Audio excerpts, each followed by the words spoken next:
অসমীয়া মানুহে বিলাসিতা ভাল পায়, ধাৰ কৰি ঘিউ খাই ভাল পায়, এনজয় কৰি ভাল পায়, নাচ গান কৰি ভাল পায়। ধাৰ কৰি ঘিউ খোৱা অসমে শেহতীয়াকৈ হেজাৰ হেজাৰ কোটি টকাৰ লোন লৈছে, ঋণ লৈছে। এইবোৰ টকা এদিন নহয় এদিন অসমৰ ৰাইজে সুতে মূলে উভতাই দিব লাগিব। পিছে সুতে মূলে এই টকাবোৰ উভতাই দিবলৈ অসমৰ ইনকামৰ চ'ৰ্চবোৰ কি? অসমত এতিয়া উন্নয়নৰ গংগা বৈ গৈছে। চৰকাৰী তথ্যমতে অসম এতিয়া ভাৰতৰ ভিতৰতে এখন অন্যতম উন্নয়নশীল ৰাজ্য। কেউফালে ৰাস্তা ঘাট হৈছে, দলং ফ্লাইঅভাৰ হৈছে, ডাঙৰ ডাঙৰ বিল্ডিং হৈছে। ৰাইজে বিধে বিধে হিতাধিকাৰী আঁচনিৰ ধন আৰু সুবিধা পাইছে। মুঠতে এতিয়া কেউফালে উন্নয়ন আৰু উন্নয়ন। এই সুখত এতিয়া এইখন ৰাজ্যত বছৰৰ 12 মাহে ভোগালী।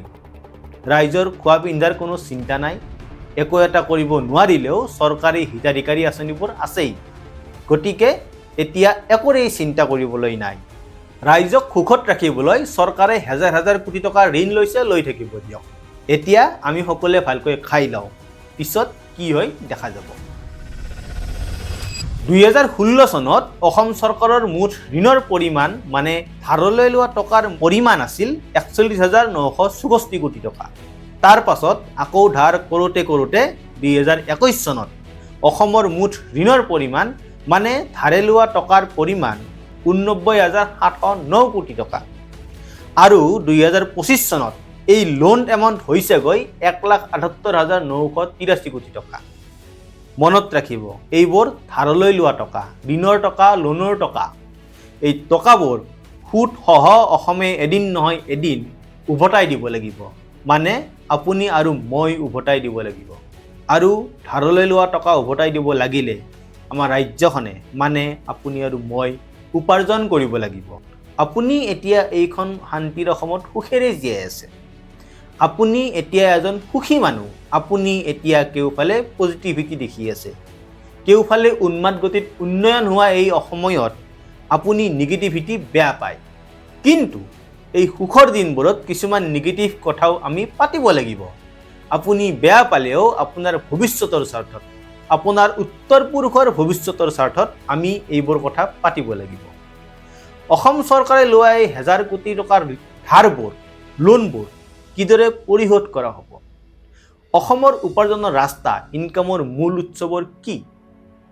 বৰ্তমান লৈ থকা ঋণবোৰ সুতৰ সৈতে আৰু কেইবছৰমান পিছত কিমান টকা হ'ব? এইবোৰ টকা ৰিজাৰ্ভ বেংক বা আন এজেঞ্চিবোৰক ঘূৰাই দিবলৈ আমাৰ ৰাজ্যখনৰ উপাৰ্জন কিমান বৃদ্ধি কৰিব লাগিব? এই উপাৰ্জন বৃদ্ধি কৰাৰ বাবে আমাৰ ওচৰত কি কি উপায় আছে? যিহেতু এতিয়া হিতাধিকাৰী জীৱন কটাই আপোনাৰ খোৱা পিন্ধাৰ চিন্তা নাই, গতিকে এই কথাবোৰেই পাৰিলে ভাবিব। ধাৰ, ঋণ, সুতৰ এই জটিল অংকবোৰ এবাৰ কৰি চাব।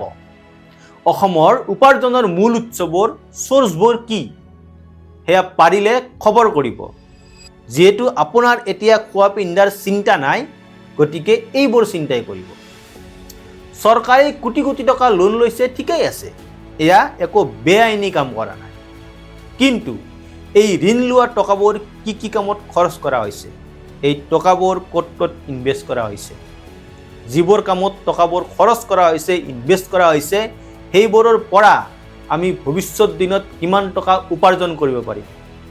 ধাৰ কৰি অনা টকাৰে কৰা কামবোৰে আহি থকা দিনবোৰত অসমক ছেল্ফ ডিপেণ্ডেণ্ট অৰ্থাৎ অৰ্থনৈতিকভাৱে স্বাৱলম্বী এখন ৰাজ্য কৰি তুলিবনে? ধাৰ কৰি অনা টকাবোৰেৰে আমাৰ ৰপ্তানি অৰ্থাৎ এক্সপৰ্ট বাঢ়িবনে? আমি অসমৰ বাহিৰৰ বজাৰ দখল কৰিব পাৰিমনে? ধাৰ কৰা টকাবোৰ ইনভেষ্ট কৰি আমি আমাৰ প্ৰয়োজনীয় বজাৰৰ নিত্য প্ৰয়োজনীয় বস্তুবোৰ থলুৱাভাৱে আমাৰ অসমত উৎপাদন কৰিব পাৰিমনে? এই টকাবোৰেৰে অসমৰ প্ৰতিখন খেতিপথাৰত বছৰৰ 12 মাহে পানী যোগানৰ ব্যৱস্থা অৰ্থাৎ ইৰিগেশ্যনৰ ব্যৱস্থা হ'বনে? ঋণ লোৱা টকাবোৰেৰে অসমৰ কুটিৰ শিল্পবোৰৰ উন্নয়ন হ'বনে? এই টকাবোৰেৰে অসমৰ নিজৰ বাবে প্ৰয়োজন হোৱা শক্তি, এনাৰ্জি নিজেই প্ৰডাকশ্যন কৰিব পৰা হ'বনে? এই টকাবোৰেৰে অসমৰ প্ৰতিখন ঠাইত কৃষকসকলৰ উন্নয়ন হ'বনে? এই ঋণ লোৱা টকাবোৰেৰে অসম কণী উৎপাদনত স্বাৱলম্বী হ'বনে? গাখীৰ উৎপাদনত স্বাৱলম্বী হ'বনে? ছাগলী উৎপাদনত স্বাৱলম্বী হ'বনে? এই ঋণ লোৱা টকাবোৰ, লোন লোৱা টকাবোৰ, ধাৰলৈ লোৱা টকাবোৰেৰে অসম মাছ উৎপাদনত স্বাৱলম্বী হ'বনে? গাহৰি উৎপাদনত স্বাৱলম্বী হ'বনে?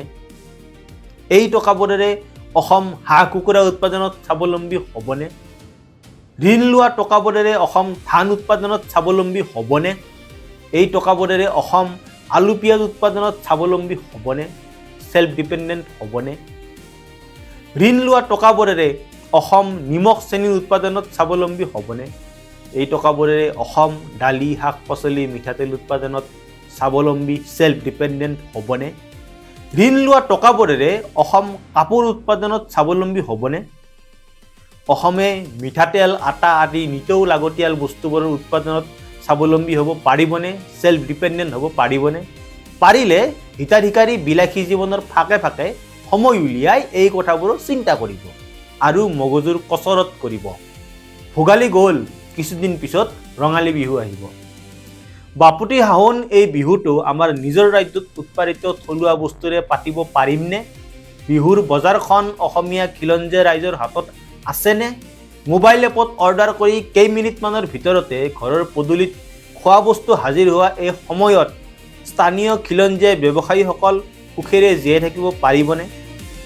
সৰু ডাঙৰ সকলো ঠাইতে গঢ়ি উঠা শ্বপিং মলবোৰৰ লগত আহি থকা দিনবোৰত অসমৰ খিলঞ্জীয়া ক্ষুদ্ৰ আৰু মজলীয়া ব্যৱসায়ীয়ে টক্কৰ দিব পাৰিবনে? প্ৰতিযোগিতা কৰিব পাৰিবনে? নে আমি নিজৰ ব্যৱসায় বন্ধ কৰি বহিৰাগত ব্যৱসায়ী ডেলিভাৰী এজেণ্ট কৰ্মচাৰী আৰু ছিকিউৰিটি গাৰ্ডলৈ ৰূপান্তৰিত হওক? এই ধাৰলৈ লোৱা পইচাবোৰেৰে, লোনৰ পইচাবোৰেৰে অসমত এটা কৃষি বিপ্লৱ কিয় হ'ব নোৱাৰে? কিয় এটা দুগ্ধ বিপ্লৱ হ'ব নোৱাৰে? কিয় এই টকাবোৰেৰে অসমত মীন বিপ্লৱ হ'ব নোৱাৰে? এই লোনৰ টকাৰে অসমত ঘৰে ঘৰে গৰু ছাগলী হাঁহ কুকুৰাৰ ফাৰ্ম কিয় হ'ব নোৱাৰে? কুটিৰ শিল্পবোৰে প্ৰাণ পাই কিয় উঠিব নোৱাৰে?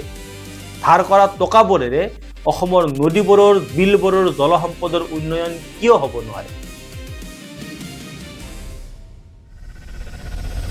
ফৰেইন ইনভেষ্টমেণ্ট ছেমিকণ্ডাক্টৰ প্ৰকল্প আমাক লাগিব, আহল বহল ৰাস্তা ফ্লাইঅভাৰ ডাঙৰ ডাঙৰ বিল্ডিঙো আমাক লাগিব, কিন্তু তাৰ লগতে আমাক লাগিব অৰ্থনৈতিকভাৱে স্বাৱলম্বী হোৱাৰ পথ। নহ'লে ধাৰ কৰি ঘিউ খাই আমি অন্ধকাৰৰ ফালে গৈ থাকিম।